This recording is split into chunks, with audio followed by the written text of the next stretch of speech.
ಸ್ವಾಮಿ,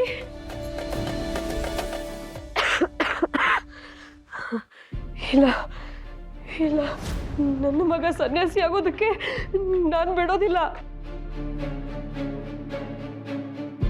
ಅವನು ಸನ್ಯಾಸಿ ಆದ್ರೆ ಸರಸ್ವತಿ ಗತಿ ಏನು? ಅವನಿಲ್ದೆ ಅವಳು ಅರಗಳಿಗೆಯೂ ಬದುಕೋದಿಲ್ಲ. ಅವಳಿಗೇನಾದ್ರೂ ಆದ್ರೆ ನನ್ನ ಮೊಮ್ಮಗು ಗತಿ ಏನು? ಅವನು ಅನಾಥವಾಗಿಬಿಡ್ತಾನೆ. ಹಾಗಾಗಬಾರ್ದು. ಅವನು ಸನ್ಯಾಸಿ ಆಗೋದನ್ನ ಶತಾಯಗತಾಯ ತಡಿಬೇಕು. ಸರಸ್ವತಿಗೆ ಅನ್ಯಾಯ ಆಗೋದಕ್ಕೆ ನಾನು ಬಿಡೋದಿಲ್ಲ, ಬಿಡೋದಿಲ್ಲ. ಗೋಪಿ,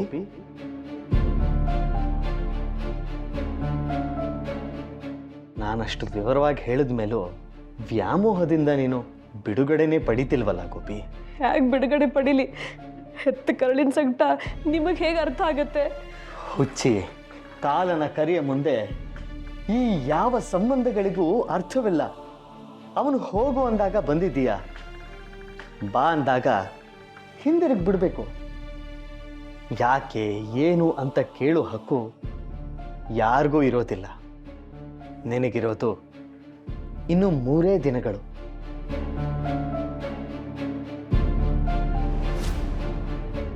ಸಾವನ್ನ ನೀನು ಸ್ವೀಕರಿಸಲೇಬೇಕು. ಇರುವ ಅಲ್ಪ ಸಮಯದಲ್ಲಿ ಭಗವಂತನ ನಾಮಸ್ಮರಣೆ ಮಾಡು. ನೀನು ಸಿದ್ಧಳಾಗು. ನಾನು ನಿನಗೋಸ್ಕರ ಕಾಯ್ತಾ ಇರ್ತೀನಿ.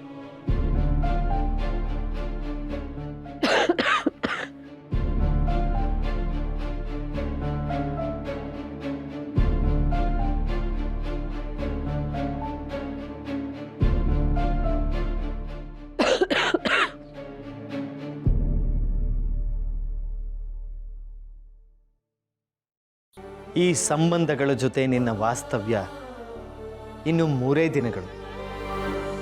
ನೀನು ಕೊರಗಿದ್ರೂ ಹೊರಡಬೇಕು, ಆನಂದವಾಗಿದ್ರೂ ಹೊರಡಲೇಬೇಕು. ಎಲ್ಲರೂ ನಾಮಕರಣದ ಸಂಭ್ರಮದಲ್ಲಿ ಖುಷಿಯಾಗಿರುವಾಗ ನೀನು ಹೀಗೆ ಕೊರಗ್ತಾ ಅವ್ರ ಸಂತೋಷವನ್ನು ಹಾಳು ಮಾಡೋದು ಸರಿನಾ? ನಿನ್ನ ಕೊರಗಿನ ಕಾರಣ ಏನು ಅಂತ ಅವ್ರಿಗೆ ಗೊತ್ತಾಗ್ಬಿಟ್ರೆ ಏನಾಗಬಹುದು ಅಂತ ಊಹೆ ಇದೆಯಾ? ಸಂಭ್ರಮದ ಮನೆ ಸಾವಿನ ಮನೆ ಆಗುತ್ತೆ.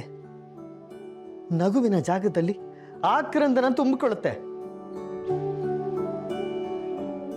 ಎಷ್ಟು ದಿವಸ ಯಾರ ಸಂತೋಷಕ್ಕೂ ಧಕ್ಕೆ ತರದ ನಿನಗೆ ಈಗ ಈ ಕೊನೆಯ 3 ದಿನಗಳು ಅಪಕೀರ್ತಿ ತರಬೇಕೆ?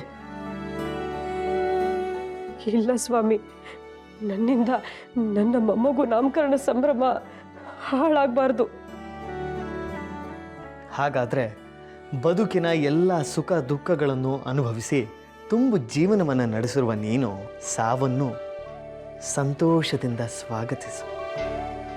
ಎಲ್ಲರ ಜೊತೆ ನಕ್ಕು ನಲಿದು ಒಡನಾಡಿ ಮಿಂಚಿನಂತೆ ಮಾಯವಾಗಬೇಕು. ಬಂದರೆ ನಿನ್ನಂಥ ಸಾವು ಬರಬೇಕು ಅಂತ ಎಲ್ಲರೂ ಸಾವನ್ನು ಪ್ರೀತಿಸೋ ಹಾಗಾಗಬೇಕು. ಹೌದು ಸ್ವಾಮಿ, ಇಲ್ಲಿ ಯಾವುದು ಶಾಶ್ವತ ಅಲ್ಲ. ಸಾರ್ಥಕ ಜೀವನ ನಡೆಸಿದ ಮೇಲೆ ಕೈ ಕಾಲು ಗಟ್ಟಿರುವಾಗಲೇ ಸಾವು ಬಂದರೆ ಅದೇ ಪುಣ್ಯ. ಹಾಂ, ನನ್ನದೊಂದು ಮಾತಿದೆ, ನಡೆಸ್ಕೊಡ್ಬೇಕು ನೀವು. ನಿನ್ನ ಯಾವ ಮಾತನ್ನು ನಾನು ನಡೆಸ್ಕೊಡಲ್ಲ ಅಂತ ಹೇಳಿದ್ದೀನಿ. ಈಗಲೂ ನಡೆಸ್ಕೊಡ್ತೀರಿ ಅನ್ನೋ ನಂಬಿಕೆಯಿಂದನೇ ಕೇಳ್ತಾ ಇದ್ದೀನಿ. ಕೇಳು ಗೋಪಿ. ನನ್ನ ಸಾವು ಬರೋ ತನಕ ಜೊತೆಗಿದ್ದು ನಿಮ್ಮ ಜೊತೆನೇ ನನ್ನನ್ನು ಕರ್ಕೊಂಡು ಹೋಗ್ತೀರಾ? ಆಗಲಿ ಗೋಪಿ, ಆಗಲಿ. ನಿನ್ನ ಜೊತೆಗೆ ಇರ್ತೀನಿ. ತಪ್ಪದಾಗ ಎಚ್ಚರಿಸ್ತೀನಿ. ಸಮಯ ಬಂದಾಗ ನಿನ್ನ ಕೈ ಹಿಡಿದು ಕರ್ಕೊಂಡು ಹೋಗ್ತೀನಿ. ಇಷ್ಟು ಸಾಕು ಸ್ವಾಮಿ. ನಾನು ಧನ್ಯ, ನಾನು ಧನ್ಯ.